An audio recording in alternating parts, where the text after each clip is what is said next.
एक समय महान भक्त सूरदास भगवान के भजन में पूरी तरह डूबे हुए थे। वे प्रेम से कृष्ण के लिए सुर लगाकर गा रहे थे।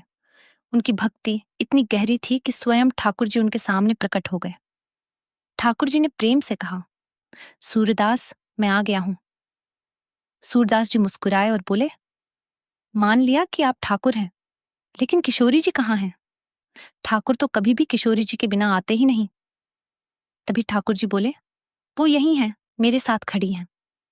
ये सुनते ही सूरदास जी रोने लगे। वे बोले, नहीं, अगर यहाँ राधा होती तो सबसे पहले मुझे नेत्र देती और अपने दर्शन कराती। वो मेरे दुख को देखकर चुप नहीं रह सकती। सूरदास जी की यह सच्ची पुकार सुनकर उसी क्षण किशोरी जी प्रकट हो गईं। उन्होंने करुणा से सूरदास जी को नेत्र दे दिए। जैसे ही सूरदास जी ने आंखें खोली, उनके सामने राधा कृष्ण की दिव्य झलक थी। वह दृश्य इतना सुंदर और अलौकिक था कि उनका हृदय भक्ति से भर गया। तब ठाकुर जी ने कहा, सूरदास, अब कुछ और मांगो।